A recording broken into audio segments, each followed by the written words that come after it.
காவேரி வீட்டுல உள்ள அத்தனை பேர்கிட்டயும் அப்பளத்தை எப்படி ப்ரமோட் பண்றதுன்னு பேசிக்கிட்டு இருக்காங்க. அப்ப பிராண்ட தேர்ந்தெடுத்துட்டாங்க. நதி அப்பளம்னு அதோட பேரு வச்சுட்டாங்க. மாடல் யார போடுறதுன்னு டிஸ்கஷன் போகுது. அப்ப பாட்டிய போடலாமேன்னு முடிவெடுக்கிறாங்க. அப்ப பாட்டிக்கு உடம்பு சரியில்லைன்னு அவங்க அம்மா சொல்றாங்க.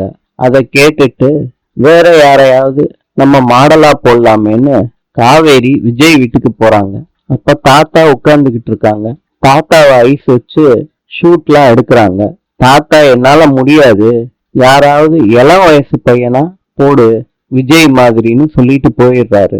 திருப்பி வீட்டுக்கு போய் நான் விஜய செலக்ட் பண்ணிருக்கேன், ஆனா அவருக்கே தெரியாது அவர் மாடலா வரப்போறாருன்னு அப்படின்னு சொல்றாங்க வீட்டுல.